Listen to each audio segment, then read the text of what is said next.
कार्तिक के महीने में दीपदान का विशेष महत्व है। तो आइए हम जानते हैं कि हम कहाँ-कहाँ दीपदान कर सकते हैं और कैसे हमें दीपदान करना चाहिए।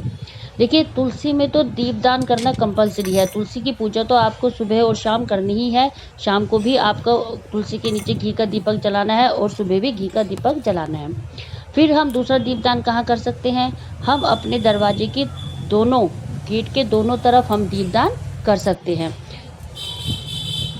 भगवान कहते हैं कि इस घोर अंधकार के महीने में जो भी दीपदान करेगा, जहाँ-जहाँ दीपदान करेगा, उसके जीवन में भी उतनी ही रोशनी मैं फैलाऊँगा, क्योंकि इस महीना ये घोर अंधकार का महीना होता है और इसमें दीपदान अवश्य ही करना चाहिए। इसका विशेष महत्व होता है।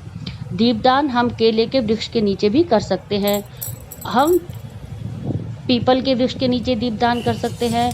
हम खुले आसमान में भी दीपदान कर सकते हैं। अगर हम खुले आसमान में दीपदान करते हैं तो हमारे पितृ, चाहे वो कितने भी घोर नरक में हो, उन्हें भी मोक्ष की प्राप्ति होती है। दीपदान करते हुए हमें इस बात का विशेष ध्यान रखना है कि दीपदान हमें कभी भी धरती पर नहीं करना, क्योंकि धरती माता कहती है कि मैं इस समस्त ब्रह्मांड का भार सह सकती हूँ, सब कुछ सारा वजन उठा सकती हूँ, लेकिन दीप की जो प्रज्वलता है वो मैं सहन नहीं कर सकती।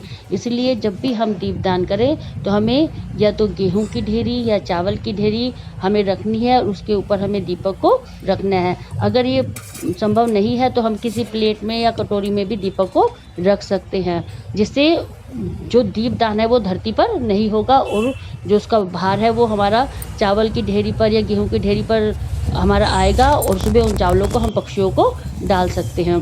तो दीपदान करते हुए हमें विशेष इन बातों का ध्यान रखना है और दीपदान का संकल्प हमें अवश्य ही